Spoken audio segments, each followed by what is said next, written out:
ಶ್ರೀ ಗುರು ಬಸವಲಿಂಗಾಯ ನಮಃ. ಬಸವಣ್ಣನೇ ತಾಯಿ, ಬಸವಣ್ಣನೇ ತಂದೆ, ಬಸವಣ್ಣನೇ ಪರಮ ಬಂಧು ಎನಗೆ ವಸುಧೀಶ ಕಪಿಲ ಸಿದ್ಧ ಮಲ್ಲಿಕಾರ್ಜುನ, ನಿಮ್ಮ ಹೆಸರಿಟ್ಟ ಗುರು ಬಸವಣ್ಣನಯ್ಯ. ಪ್ರಾತಸ್ಮರಣೀಯರಾದ ಬಸವಾದಿ ಶರಣರನ್ನು ಹೃನ್ಮಂದದಲ್ಲಿ ನೆನೆಯುತ್ತಾ, ಇವತ್ತು ಶೂನ್ಯ ಸಂಪಾದನೆ ಅನುಭವ ಮಾಲಿಕೆ 92ನೇ ಕಾರ್ಯಕ್ರಮ. ಚನ್ನಬಸವಣ್ಣವರ ಸಂಪಾದನೆ ಮುಂದುವರಿತಾ ಇದೆ. ಈ ಸಂಪಾದನೆಯನ್ನು ಮಾಡಲಿಕ್ಕೆ ಆಗಮಿಸಿರ್ತಕ್ಕಂಥ ಶ್ರೀ ಶಂಭು ಹೆಗಡಾಳ್, ಡಾಕ್ಟರ್ ಶಂಭು ಹೆಗಡಾಳ್, ಪ್ರಾಧ್ಯಾಪಕರು CSI ಕಾಲೇಜ್ ಆಫ್ ಕಾಮರ್ಸ್ ಅವರಿಗೆ ಧಾರವಾಡ ಬಸವ ಸಮಿತಿ ಹಾಗೂ ಬಸವ ಕೇಂದ್ರ ಮತ್ತು ಇಲ್ಲಿ ನೆರೆದ ಎಲ್ಲ ಶರಣೆಯರ ಪರವಾಗಿ, ಆನ್ಲೈನ್ ವೀಕ್ಷಕರ ಪರವಾಗಿ ಹೃತ್ಪೂರ್ವಕ ಸುಸ್ವಾಗತವನ್ನು ಬಯಸ್ತಾ ಇದ್ದೇನೆ. ಅದೇ ರೀತಿಯಾಗಿ ಇವತ್ತು ನಡೀತಕ್ಕಂಥ ಈ ಕಾರ್ಯಕ್ರಮಕ್ಕೆ ಸೇರಿದ ತಮ್ಮೆಲ್ಲರಿಗೂ ಸಹಿತ ಆದರದ ಸ್ವಾಗತವನ್ನು ಕೋರ್ತಾ, ಆನ್ಲೈನ್ ವೀಕ್ಷಕರಿಗೂ ಸಹಿತ ಸ್ವಾಗತವನ್ನು ಕೋರ್ತಾ ಈ ಕಾರ್ಯಕ್ರಮವನ್ನು ಪ್ರಾರ್ಥನೆಯೊಂದಿಗೆ ಪ್ರಾರಂಭಿಸೋಣ.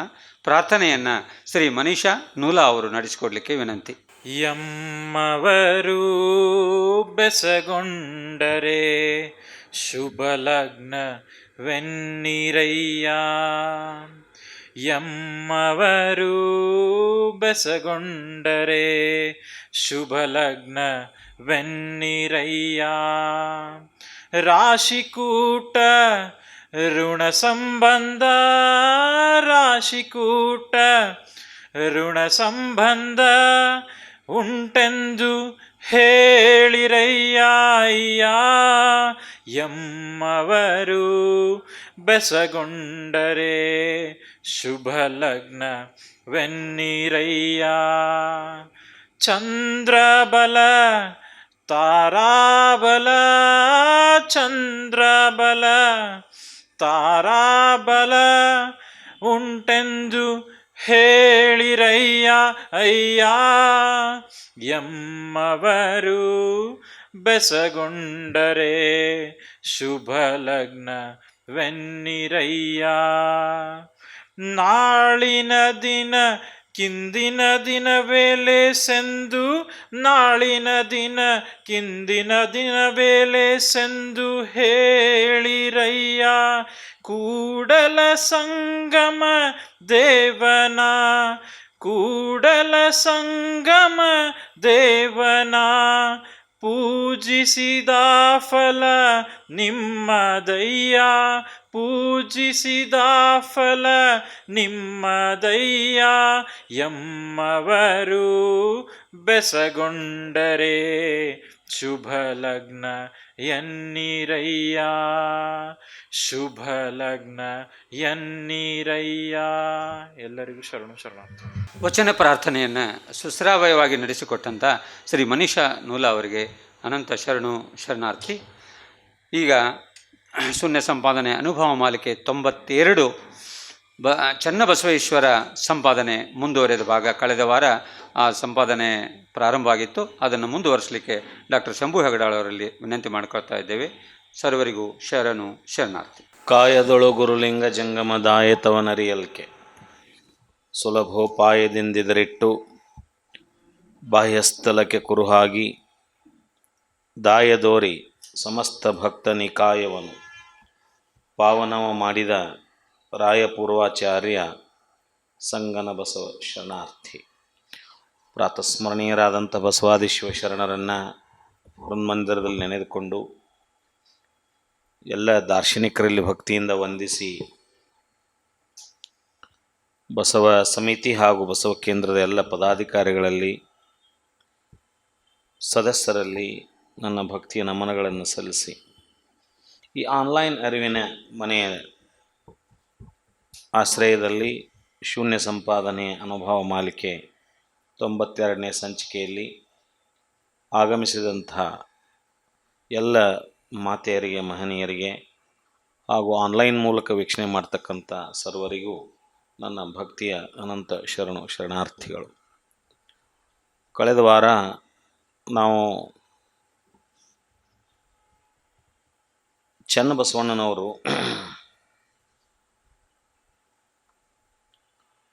ಬಸವಣ್ಣ ಎಂಬಲ್ಲಿ ಎನ್ನ ಕಾಯ ಬಯಲಾಯಿತ್ತು, ಚನ್ನಬಸವಣ್ಣ ಎಂಬಲ್ಲಿ ಎನ್ನ ಪ್ರಾಣ ಬಯಲಾಯಿತ್ತು, ಉಭಯ ಸ್ಥಳದ ನಿರ್ಣಯದ ನಿಷ್ಪತ್ತಿ ಗುಹೇಶ್ವರ ಲಿಂಗ ಸಾಕ್ಷಿಯಾಗಿ ಚೆನ್ನ ಬಸವಣ್ಣನಿಂದ ಸಾಧ್ಯವಾಯಿತು ಕಾಣ ಸಂಗನ ಬಸವಣ್ಣ ಅಂತ ಪ್ರಭುದೇವರು ಹೇಳಿದ ಮೇಲೆ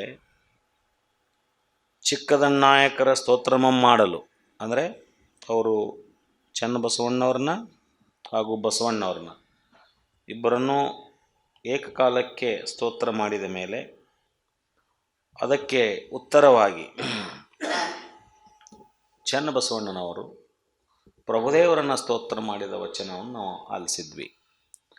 ಅಂಗದ ಮೇಲೆ ಲಿಂಗ ಸ್ವಾಯತ್ತವಾಗಿ ಲಿಂಗಾರ್ಚನೆ ಮಾಡಿದರೆ ಭವ ಹಿಂಗದೆಂದು, ಪ್ರಾಣದ ಮೇಲೆ ಲಿಂಗ ಸ್ವಾಯತ್ತವ ಮಾಡಿ ಅನ್ನಂತರಂಗವ ಶುದ್ಧವ ಮಾಡಿ ಲಿಂಗೈಕ್ಯದ ಹೊಲವ ತೋರಿದನಯ್ಯ ಚನ್ನಬಸವಣ್ಣನು. ಕಾಯದ ಕಳವಳ ದಾಸೋಹ ಮುಖದಲ್ಲಿ ಅಲ್ಲದೆ ಹರಿಯದೆಂದು ಜಂಗಮ ಮುಖ ಲಿಂಗವಾಗಿ ಬಂದು ಎನ್ನ ಶಿಕ್ಷಿಸಿ ರಕ್ಷಿಸಿ ಎನ್ನ ಸಂಸಾರದ ಪ್ರಕೃತಿಯ ಹರಿದನಯ್ಯ ಪ್ರಭುದೇವರು. ಕೂಡಲ ಸಂಗಮ ದೇವರಲ್ಲಿ ಪ್ರಭುದೇವರ ಚನ್ನಬಸವಣ್ಣನ ಕರುಣದಿಂದ ನಾನು ಬದುಕಿದೆನು ಅಂತ ಬಸವಣ್ಣನವರು ಏಕಕಾಲಕ್ಕೆ ಇಲ್ಲಿ ಚನ್ನಬಸವಣ್ಣನವರನ್ನ ಮತ್ತು ಪ್ರಭುದೇವರನ್ನ ಸ್ತುತಿ ಮಾಡ್ತಾರೆ.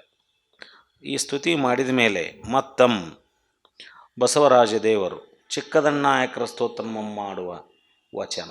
ಈಗ ಕೇವಲ ಇಲ್ಲಿ ಆಗಲೇ ಮೇಲ್ವಚನದಲ್ಲಿ ಪ್ರಭುದೇವರನ್ನು ಮತ್ತು ಚನ್ನಬಸವಣ್ಣನವ್ರನ್ನ ಜೋಡಿಸಿ ಏಕಕಾಲಕ್ಕೆ ಇಬ್ಬರನ್ನೂ ಸ್ತುತಿ ಮಾಡಿದ ವಚನ ನೋಡಿದರೆ, ಈಗ ಮತ್ತೆ ಸಾಲದ್ದಕ್ಕೆ ಅವರು ಮತ್ತೆ ಬರೇ ಚನ್ನಬಸವಣ್ಣನವರನ್ನೇ ಸ್ತುತಿ ಮಾಡುವ ವಚನವನ್ನು ಮುಂದುವರಿಸ್ತಾರೆ ಬಸವಣ್ಣವರು.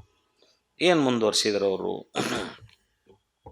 ಭೂಮಿಯ ಸಾರಾಯದಲ್ಲೊಂದು ತರು ಬೆಳೆಯಿತ್ತು, ನವರಸ ಫಲವನಿತ್ತಿತ್ತು ನೋಡ, ಏನೆಂದರಿಯದೆ ಎಂತೆಂದರಿಯದೆ ಮರುಳಾದೆನು ನಾನು, ಮಾರಾರಿಯ ಬಲೆಯಲ್ಲಿ ಸಿಲುಕಿದನಯ್ಯ, ಕೂಡಲ ಸಂಗಮ ದೇವಯ್ಯ ಚನ್ನಬಸವಣ್ಣನಿಂದ ನಾನು ಬದುಕಿದೆನು ಅಂತ ಈ ವಚನದಲ್ಲಿ ಹೇಳಿದರು.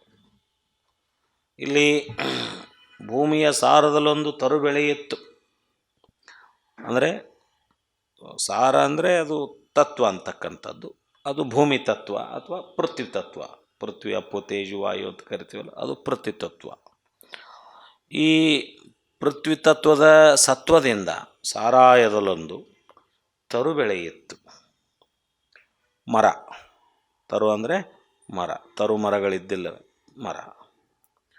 ಈ ಪೃಥ್ವಿ ತತ್ವದ ಸತ್ವದಿಂದ ರೂಪುಗೊಂಡು ಬೆಳೆದಿದ್ದು ಯಾವುದು ಅಂತಂದರೆ ಈ ಮಾನವ ತನು, ಅದು ಮರ ಅಂತ. ಇದು ಬೆಳಗಿನ ವಚನದ ರೀತಿಯಲ್ಲಿ ಇರೋದಿದು. ಈ ತನು ಅಂತಕ್ಕಂಥ ಮರ ನವರಸ ಫಲವನ್ನಿತ್ತಿತ್ತು ನೋಡ. ಈ ಶರೀರ ಅಂತಕ್ಕಂಥ ಮರ 9 ಫಲ ಕೊಡ್ತಂತೆ. ನವರಸ ಫಲವನ್ನಿತ್ತಿತ್ತು ನೋಡ. ನಾವು ನವರಸಗಳನ್ನು ನೋಡ್ತೇವಲ್ಲ, ಹೌದಾ? ಈ ಶೃಂಗಾರ, ಹಾಸ್ಯ, ಕರುಣಾರಸ, ರೌದ್ರಾರಸ, ವೀರ, ಭಯಾನಕ, ಈಗ 9 ನವರಸ ಅಂತ ಕರಿತೇವಲ್ಲ. ಕಲಾವಿದರಿಗೆ ನವರಸಗಳ ಕರಗತ ಆಗಿರ್ಬೇಕಂತ ನಾವು ಅಂತೇವಲ್ಲ, ಆ ರೀತಿ ನವರಸದ ಫಲವನ್ನಿತ್ತಿತ್ತು ನೋಡ. ಕೊನೆಗೆ ಭೀಭತ್ಸ, ಶಾಂತ, ಅದನ್ನು ಅವು ನವರಸಗಳಲ್ಲೇ ಬರುತ್ತೆ. ಶಾಂತವಾಗಿರೋದು ನವರಸ. ಹೀಗಿದ್ದಾಗ ಏನೆಂದರಿಯದೆ ಎಂತೆಂದರಿಯದೆ ಮರುಳಾದೆ ನಾನು. ಈ ಭೌತಿಕ ವಿಷಯ ಭೋಗಾನಂದಕ್ಕೆ ಮರುಳಾದ ಮಾನವರು ನಾವೇನು ಮಾಡಿರ್ತೇವೆ ಅಂದರೆ, ಭವಬಂಧನದಲ್ಲಿ ಸಿಲುಕಿ ನಾವೆಲ್ಲರೂ ಭವಬಂಧನದಲ್ಲಿ ಸಿಲ್ಕೊಂಡ್ಬಿಟ್ಟಿರ್ತೇವೆ. ಅದರಲ್ಲೇ ನಾವು ಮಗ್ನ ಆಗಿಬಿಟ್ಟಿರ್ತೇವೆ. ಇಂಥದನ್ನು ಕಂಡು ಬಸವಣ್ಣವ್ರು ಏನು ಹೇಳಿದ್ರಿಲ್ಲ ಅಂದರೆ, ನಾನು ಮರುಳಾದೆನೆಂದು ಮರಗುತ್ತಾರೆ. ನಾನು ಅವರಲ್ಲಿ ಒಬ್ಬವ ಅನ್ನೋ ರೀತಿಯಲ್ಲಿ ಅವರನ್ನು ಜೋಡಿಸ್ಕೊಂಡಾರ. ಅವರೇನು ಮರಳಾಗಿಲ್ಲ, ನಾವು ಮರಳಾದವರು. ನಮ್ಮನ್ನು ಪ್ರತಿನಿಧಿಸಿ ಅವ್ರು ಹೇಳ್ಕೊಂಡಾರ ಈಗ ಅಷ್ಟೇ. ಮಾರಾರಿಯ ಬಲೆಯಲ್ಲಿ ಸಿಲುಕಿದನಯ್ಯ, ಹೌದಾ? ಅಂದರೆ ಮಾರಾರಿಯ ಬಲೆಯಲ್ಲಿ ಸಿಲುಕಿದನಯ್ಯ. ಮಾರಾರಿ ಅಂದರೆ ಮೃತ್ಯುವಿನ ವೈರಿ. ಮಾರಾರಿ ಅಂದರೆ ಮೃತ್ಯುವಿನ ವೈರಿ. ಮೃತ್ಯುವಿನ ವೈರಿ ಅಂದರೆ ಶಿವ ಅಂತ ಕರ್ಕೋತೇವೆ ನಾವು, ಹೌದಾ? ಮಂಗಲಕರವಾಗಿರ್ತಕ್ಕಂಥದ್ದು. ಈ ಮಾರಾರಿಯ ಬಲೆಯಲ್ಲಿ ಅಂದರೆ ಈ ಮರವೆಯ ಮಾನವರೆಲ್ಲ ವಿಷಯ ರಸವನ್ನು ನುಂಡು ಭವಬಂಧನದಲ್ಲಿ ಇದ್ದರೆ, ನಾನು ಮಾತ್ರ ಮೃತ್ಯುವಿನ ವೈರಿಯಾದ ಆ ಪರಶಿವನ ಅಧೀನದಲ್ಲಿ, ಆತನ ಬಲೆಯಲ್ಲಿ, ಪರಶಿವನ ಅಧೀನದಲ್ಲಿ ಸಿಕ್ಕು ಪರಮ ಸುಖದಲ್ಲಿ ಪರವಶನಾದೆ. ಉಳಿದ ಮಾನವರಂಗೆ ನಾನು ಇಲ್ಲಿ ಸಿಗಲಿಲ್ಲ. ಪರಮ ಸುಖದಲ್ಲಿ ಪರಮಾನಂದದಲ್ಲಿ ನಾನು ಅದೇನಿ. ಅದು ಹೆಂಗಂತಂದ್ರೆ, ಕೂಡಲ ಸಂಗಮ ದೇವಯ್ಯ ಚೆನ್ನ ಬಸವಣ್ಣನಿಂದ ನಾನು ಬದುಕಿದೇನು. ಇದು ಎದರಿಂದ ಸಾಧ್ಯ ಆತಂದ್ರೆ, ಉಳಿದವ್ರು ಇದ್ದಂಗೆ ಇರಲಾರ್ದನ ನಾನು ನಿಜ ಸುಖದಲ್ಲಿ ಪರಮಾನಂದದಲ್ಲಿ ಈ ಭವಬಂಧನದಲ್ಲಿ ಸಿಗಲಾರ್ದನೆ ನಾ ಮಾತ್ರ ಈ ಪರಶಿವನ ಬಂಧನದಲ್ಲಿ ಅಧೀನದಲ್ಲಿ ಇದ್ದು ಪರಸುಖವನ್ನು ಹೆಂಗೆ ಪಡ್ಕೊಂಡೆ ಅಂದ್ರೆ, ಹೆಂಗೆ ಹೇಳ್ತಾರೆ ಅವರು, ಚೆನ್ನ ಬಸವಣ್ಣಿಂದ ನಾನು ಬದುಕಿದೆನು. ಪರಮ ಸುಖದ ರಹಸ್ಯವೆನಗೆ ಈ ಹೆಂಗಿರ್ಬೇಕಿಲ್ಲೇ ಅನ್ನೋ ರಹಸ್ಯವನ್ನು ನನಗೆ ಚನ್ನಬಸವಣ್ಣವರು ತಿಳಿಸಿಕೊಟ್ರು ಅನ್ನುವಂಥ ದೊಡ್ಡ ಮಾತನ್ನು ಯಾರು ಹೇಳಿದರು? ಬಸವಣ್ಣವ್ರು ಹೇಳಿದರು. ಆದ ಕಾರಣ ನಾನು ಚನ್ನಬಸವಣ್ಣನಿಂದ ಸ್ವಯಲಿಂಗದಲ್ಲಿ ಬೆರೆದು ಬದುಕಿದೆ ಅನ್ನುವಂಥ ಮಾತನ್ನು ಹೇಳಿದರು. ಹಿಂಗೆ ಬಸವಣ್ಣವರು ಚನ್ನಬಸವಣ್ಣವ್ರ ಬಗ್ಗೆ ಹೇಳುತ್ತಲೇ ಅಲ್ಲಿ ಇರುವಂಥವರು ಪ್ರಭುದೇವರು ಮತ್ತಲ್ಲಿ ಬಾಯಿ ಹಾಕ್ತಾರೆ. ಪ್ರಭುದೇವರು ಮಾತು ಚಾಲು ಮಾಡ್ತಾರೆ. ಮತ್ತಂ ಪ್ರಭುದೇವರು ಚಿಕ್ಕದಣ್ಣಾಯಕರ ಸ್ತೋತ್ರಮಂ ಮಾಡುವ ವಚನ. ಬಸವಣ್ಣವರು ಚನ್ನಬಸವಣ್ಣವ್ರ ಬಗ್ಗೆ ಹೇಳುತ್ತಲೇ ಪ್ರಭುದೇವರು ಮತ್ತು ಚನ್ನಬಸವಣ್ಣವ್ರ ಕುರಿತು ಹೇಳಲಿಕ್ಕೆ ಪ್ರಾರಂಭ ಮಾಡ್ತಾರೆ. ಬೆಳಗುವ ಜ್ಯೋತಿಯ ತಿರುಳಿನಂತೆ ಹೊಳೆವ ಕಂಗಳ ಕಾಂತಿ ಒಳಹೊರಗೆನ್ನದೆ ಅಳವಟ್ಟ ಶಿವಯೋಗಿಯ ಕಂಡೆ ನೋಡ. ಚನ್ನಬಸವಣ್ಣವರಿಗೆ ಪ್ರಭುದೇವರು ಈ ವಚನದಲ್ಲಿ ಒಬ್ಬ ಶಿವಯೋಗಿ ಅನ್ನುವಂಥ ಮಹಾಪದವನ್ನು ಬಳಸ್ತಾರೆ. ಬೆಳಗುವ ಜ್ಯೋತಿಯ ತಿರುಳಿನಂತೆ ಹೊಳೆವ ಕಂಗಳ ಕಾಂತಿ ಒಳ ಹೊರಗೆನ್ನದೇ ಅಳವಟ್ಟ. ಒಳಗು ಹೊರಗೂ ಒಂದೇ, ವ್ಯತ್ಯಾಸ ಇಲ್ಲ. ಶಿವಯೋಗಿಯ ಕಂಡೆ ನೋಡ. ನಿಜ ಉಂಡ ನಿರ್ಮಳದ ಘನವ ಕಂಡು, ನಿಜ ಉಂಡ ನಿರ್ಮಳದ ಘನವ ಕಂಡು ಬೆರಗಾದೆ ನಾನು. ಯಾರು ಬೆರಗಾದರು? ಪ್ರಭುದೇವರು ಬೆರಗಾದರು. ಗುಹೇಶ್ವರ ಲಿಂಗದಲ್ಲಿ ಚೆನ್ನ ಬಸವಣ್ಣನಿಂದ ನಾನು ಬದುಕಿದೆನು. ಬಸವಣ್ಣವರು ಚೆನ್ನ ಬಸವಣ್ಣನಿಂದ ನಾನು ಬದುಕಿದೆ ಅಂತ ಹೇಳಿದರು. ಒಳ್ಳೆ ಪ್ರಭುದೇವರು ಇಲ್ಲೇ ನಾನು ಚೆನ್ನ ಬಸವಣ್ಣವರಿಂದ ಬದುಕಿದೆ. ಚೆನ್ನ ಬಸವಣ್ಣವರಂದರೆ ಚಿಜ್ಯೋತಿಯಂತೆ ಅಂಧಕಾರ ಕಳೆಯುವಂತಹ ಜ್ಯೋತಿಯ ಬೆಳಗಿನಂತೆ ಮಹಾಜ್ಞಾನವನ್ನು ಪಡ್ಕೊಂಡಂಥವರು. ಅವರು ಬೆಳಗುವ ಅಂತರಂಗ ಮತ್ತು ಬಹಿರಂಗದಲ್ಲಿ ಅಳವಟ್ಟು ಅವರ ಕಂಗಳ ಮೂಲಕ ಆ ಜ್ಯೋತಿ, ಚನ್ನಬಸವಣ್ಣವರು ಹೆಂಗೆ ಹೊಳಿತಿದ್ರ ಅವರ ಕಂಗಳ ಮೂಲಕ ಆ ಜ್ಯೋತಿ ಸೂಸುತ್ತಿದೆ. ಅದನ್ನು ಕಂಡೆ ಅಂತ ಪ್ರಭುದೇವರು ಹೇಳ್ತಾರೆ. ಆ ಪ್ರಾಣಲಿಂಗ ಪ್ರಭೆ ಒಳ ಹೊರಗೆನ್ನದೆ, ಆ ಪ್ರಾಣಲಿಂಗದ ಪ್ರಭೆ ಒಳಗ ಹೊರಗ ಅನ್ಲಾರ್ದ ಏಕತ್ರವಾಗಿ ಸರ್ವಾಂಗದಲ್ಲಿ ಸಮನಿಸಿ ಹೋಗಿಬಿಟ್ಟಿದೆ. ಅಂತಹ ಮಹಾಶಿವಯೋಗಿ ಚನ್ನಬಸವಣ್ಣನವ್ರನ್ನ ಕಂಡು ಅತ್ಯಂತ ಪರಮಾಣದಿಂದ ಪ್ರಭುದೇವರು ಈ ಮಾತನ್ನು ನುಡಿಲಿಕ್ಕೆ ಪ್ರಾರಂಭ ಮಾಡ್ತಾರೆ. ನಿಜವುಂಡ ನಿರ್ಮಳದ ಘನವ ಕಂಡು ಬೆರಗಾದೆನು ನಾನು ಅಂತಾರೆ. ನಿತ್ಯ ಸತ್ಯ ಶಾಶ್ವತವಾದ ನಿಜ. ನಿಜ ಅಂದ್ರೇನು? ನಿಜವಾದ ವಸ್ತು ಯಾವುದು? ನಿಜವಾದ ವಸ್ತು ನಿತ್ಯ ಸತ್ಯ ಶಾಶ್ವತವಾಗಿರುತ್ತದ್ದೇ ನಿಜ. ನಿತ್ಯ ಸತ್ಯ ಶಾಶ್ವತವಾದ ನಿರವಯ ಲಿಂಗದ ನಿಜ ಸುಖವನ್ನುಂಡು. ನಿರವಯ ಲಿಂಗವೇ ನಿತ್ಯ, ನಿರವಯ ಲಿಂಗವೇ ಸತ್ಯ, ನಿರವಯ ಲಿಂಗವೇ ಶಾಶ್ವತವಾಗಿರೋದು. ಅದರ ನಿಜ ಸುಖವನ್ನುಂಡು ನಿರ್ಮಲವಾದ ನಿಜಯೋಗಿ ಯಾರಿದ್ರೆ ಅದು ಚನ್ನಬಸವಣ್ಣವರು. ಮಹಾಗಣಲಿಂಗದಲ್ಲಿ ಬೆರೆದು ಏಕಾಕಾರವಾದಂತಹ ಆ ಮಹಾಗಣಲಿಂಗ ಸ್ವರೂಪಿಯೇ ಆ ಮಹಾಶಿವಯೋಗಿ. ಅವರನ್ನು ಕಂಡು ನಾನು ಬೆರಗಾದೆ ಅಂತ ಅಲ್ಲಂ ಪ್ರಭುದೇವರು ಹೇಳ್ತಾರೆ.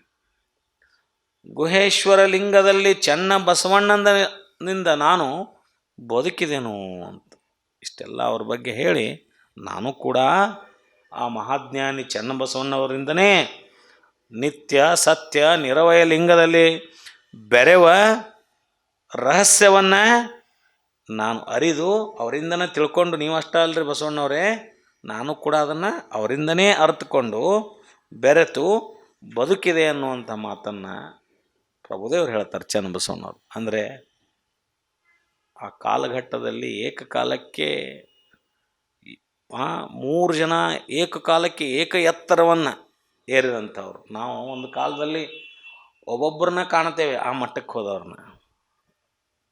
ಆದರೆ 17ನೇ ಶತಮಾನದಲ್ಲಿ ಏನು ಸಿದ್ದರಾಮೇಶ್ವರರು, ಏನು ಅಕ್ಕ ಮಹಾದೇವಿ ತಾಯಿ, ಏನು ಬಸವಣ್ಣವರು, ಏನು ಚನ್ನಬಸವಣ್ಣವರು, ಹೌದಾ, ಏನು ಪ್ರಭುದೇವರು, ಇದು ಒಂದು ಸಾಲಿನಲ್ಲಿ ಬಂದರೆ ನೆಕ್ಸ್ಟ್ ಬರ್ತಕ್ಕಂಥ ಎಲ್ಲ ಶರಣರು ಕೂಡ ಅದು ಶಿವಯೋಗದ ರಹಸ್ಯವನ್ನು ತಿಳ್ಕೊಂಡು ಅವರೆಲ್ಲರೂ ಒಂದೇ ರೀತಿ ಒಂದೇ ಎತ್ತರಕ್ಕೇ ಆಧ್ಯಾತ್ಮದ ಉನ್ನತ ಸ್ಥಿತಿಗೆ ಏಕಕಾಲಕ್ಕೆ ಅಸಂಖ್ಯ ಜನ ಸೇರಿದ್ದು ಇದ್ದರೆ ಅದು ಜಗತ್ತಿನಲ್ಲಿ 17ನೇ ಶತಮಾನದ ಇತಿಹಾಸನೇ ಅಂತ ನಾನು ತಿಳ್ಕೊತೇನೆ. ಈ ರೀತಿಯಾಗಿ ಅಲ್ಲಿಯೇ ಇದನ್ನು ಕೇಳಿದ ಮೇಲೆ, ಇದನ್ನಿಷ್ಟು ಹೇಳಿದ ಮೇಲೆ, ಅವರ ಹಿರಿಮೆಯನ್ನು ಅವರ ಗರಿಮೆಯನ್ನು ಎಲ್ಲ ಹೇಳಿದ ಮೇಲೆ, ಚನ್ನಬಸವರಾಜ ದೇವರೊಡನೆ ಬಸವರಾಜ ದೇವರು ಪ್ರಭುದೇವರ ಕೊಂಡಾಡಿದ ವಚನ ನೋಡ್ರಿ. ಕಂಗಳಲ್ಲಿ ಕರಸ್ಥಲದ ನೋಟ, ಅಂಗವಿಕಾರವೆಂಬುದನ್ನರಿಯೇ ನೋಡ, ಮನದ ಕೊನೆಯ ಮೊನೆಯ ಮೇಲನ ಅನುಭಾವ ಗಮನಗೆಟ್ಟು, ಭಾವ ನಿರ್ಭಾವವೆಂಬುದನ್ನರಿಯ ನೋಡ, ಕೂಡಲ ಸಂಗಮ ದೇವರಲ್ಲಿ ಪ್ರಭುದೇವರಿಂದ ನಾನು ಬದುಕಿದನು ಕಾಣ ಚನ್ನಬಸವಣ್ಣ ಅಂತ. ಚನ್ನಬಸವಣ್ಣವ್ರನ್ನ ಉದಾಹರಣೆಯಾಗಿ ತಗೊಂಡು, ಚನ್ನಬಸವರಾಜ ದೇವ್ರನ್ನ ತಮ್ಮ ಸಾಥ್ ತಗೊಂಡು, ತಮ್ಮ ಸಮೀಪ ತಗೊಂಡು, ಅವ್ರ ಕನ್ಸೆಂಟ್ ತೊಗೊಂಡು, ಅದಕ್ಕೆ ಒಪ್ಪಿಗೆ ತೊಗೊಂಡು ಇವರು ಬಸವಣ್ಣವರು ಮತ್ತು ಪ್ರಭುದೇವ್ರ ಬಗ್ಗೆ ಹೇಳಿದರು. ಏನು ಹೇಳಿದ್ರು ಇಲ್ಲಿ? ಕಂಗಳಲ್ಲಿ ಕರಸ್ಥಲದ ನೋಟ. ಇದು ಅಲ್ಲಮ ಪ್ರಭುದೇವರ ನಿಲುವು. ಇದು ಯಾರು ಹೇಳಾಕತ್ತಾರ? ಬಸವಣ್ಣವ್ರು ಹೇಳಾಕತ್ತಾರ. ಇದು ಅತ್ಯಂತ ಅನುಭಾವಾತ್ಮಕವಾಗಿ ಬಸವಣ್ಣವ್ರನ್ನ ಇಲ್ಲಿ ಅವರು ಏನು ಅವ್ರ ಕುರಿತು ಹೇಳಲಿಕ್ಕೆ ಚಾಲು ಮಾಡ್ಯಾರ, ಅವ್ರನ್ನ ಬಣ್ಣಿಸಲಿಕ್ಕೆ ಪ್ರಾರಂಭ ಮಾಡಿದರು. ಅಲ್ಲಮ ಪ್ರಭುಗಳ ಅಂಗೈಯಲ್ಲಿನ ಅರಿವಿನ ಕುರುಹಾದ, ಕಂಗಳಲ್ಲಿ ಕರಸ್ಥಲದ ನೋಟ ಅಂತ ಹೇಳಿದ್ರಲ್ಲ, ಅಲ್ಲಮ ಪ್ರಭುದೇವರ ಅಂಗೈಯಲ್ಲಿನ ಅರಿವಿನ ಕುರುಹಾದ ಅನುಪಮ ಲಿಂಗದಲ್ಲಿ ಅಚಲವಾದ ದೃಷ್ಟಿ ಅಳವಟ್ಟಿದೆ. ಏನಾಗಬೇಕು ನಮ್ಮದೆಲ್ಲ ದೃಷ್ಟಿ? ನಮ್ಮ ದೃಷ್ಟಿ ಏನಾಗಬೇಕು? ನಮ್ಮ ದೃಷ್ಟಿ ನಮ್ಮ ಅಂಗೈ ಮೇಲಿನ ಲಿಂಗದ ಮೇಲೆ ಅಚಲವಾಗಿ ಅಳವಟ್ಟಿರಬೇಕು. ಇದೇ ಯೋಗ, ಬೇರೆ ಏನಿಲ್ಲ. ಇಲ್ಲಿ ಸ್ಪಷ್ಟ ಹೇಳಿದರು, ಅಚಲವಾಗಿ ಅಳವಟ್ಟಿದೆ. ಅದರಿಂದ ನಿತ್ಯ ಸತ್ಯವಾದ ಶಿವಯೋಗ ಸುಖ ಅವರಿಗೆ ಸಮನಿಸಿದೆ. ಏನು ಮಾಡ್ಬೇಕಂದ್ರೆ ಶಿವಯೋಗ ಸುಖವನ್ನು ಅನುಭವಿಸ್ಲಿಕ್ಕೆ ನಾವು ಕರಸ್ಥಲದ, ಕಂಗಳಲ್ಲಿ ಕರಸ್ಥಲದ ನೋಟ, ವಿಕಾರ ಎಂಬುದನ್ನರಿಯೇ. ಅಂಗವಿಕಾರ ಅನ್ನೋದು ನನಗಿಲ್ಲ ಇಲ್ಲ.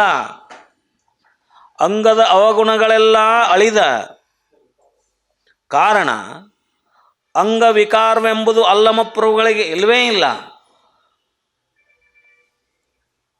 ಪ್ರಭುದೇವರ ಇರವೆಲ್ಲ ಪರಶಿವಲಿಂಗದ ಇರುವುದು, ಅವರು ಇರುವಲ್ಲದು. ಸಾಕ್ಷಾತ್ ಪರವಸ್ತುವಿನ ಇರುವೇ ಪ್ರಭುದೇವರ ಇರವು ಅಂತಕ್ಕಂಥದ್ದು. ಅಲ್ಲಿ ಮನದ ಗಮನಾಗಮನವೆಂಬುದಿಲ್ಲ. ಮನದ ಗಮನ ಆಗಮನ ಅಂಬುದು ಇಲ್ಲವೇ ಇಲ್ಲ. ಏನು ಹೇಳಿದರು? ಮನದ ಕೊನೆಯ ಮೊನೆಯ ಮೇಲನ ಅನುಭಾವ ಗಮನಗೆಟ್ಟು. ಹೌದಾ? ಮನದ ಮುಂದಿನ ಸ್ವಸ್ವರೂಪದ ಅರಿವು ತಾನೇ ತಾನಾದ ಅನುಭವವಾಗಿ ಅಳವಟ್ಟು ಅಲ್ಲಿ ಮನದ ಗಮನಾಗಮನವೆಂಬುದೇ ಇಲ್ಲ. ಮನದ ಚಂಚಲತೆ ಅನ್ನೋದೇ ಇಲ್ಲ ಅಲ್ಲಿ. ಸಂಕಲ್ಪ ವಿಕಲ್ಪವೆಂಬುದೂ ಇಲ್ಲ ಅಲ್ಲಿ. ಯಾಕ ಮನ ಏನಾಗ್ಬಿಟ್ಟದು? ಮಹಾಘನ ಆಯ್ತದು, ಘನಮನ ಆಯ್ತಲ್ಲಿ. ಅದು ಲಿಕ್ವಿಡ್ ಹೋಗಿ ಸಾಲಿಡ್ ಆಯಿತು ಮನ. ಸಂಕಲ್ಪ ವಿಕಲ್ಪವೆಂಬುದಿಲ್ಲ. ಭಾವದ ಬಯಕೆ ಮತ್ತು ಭ್ರಮೆಗಳು ಎರಡೂ ಇಲ್ಲ. ಭಾವ ನಿರ್ಭಾವ. ಭಾವದ ಬಯಕೆ ಮತ್ತು ಭ್ರಮೆಗಳ ಎಲ್ಲವೂ ಅಳಿದು ಭಾವ ನಿರ್ಭಾವವಾಗಿ ಹೋಗಿದೆ. ಈ ಭಾವದ ಬಯಕೆ ಅಳಿದು ಭಾವದ ಬಯಕೆ ಅಳೆದು ಹೋಗ್ಬಿಡ್ತಂದ್ರೆ ಭಾವ ತೃಪ್ತ ಆಗ್ತದ. ನೆನಪಿಟ್ಟುವರಿ, ಭಾವ ತೃಪ್ತಿ ಆಗ್ಬೇಕಾಯ್ತಂದ್ರೆ ಭಾವದ ಬಯಕೆ ಅಳಿಬೇಕು.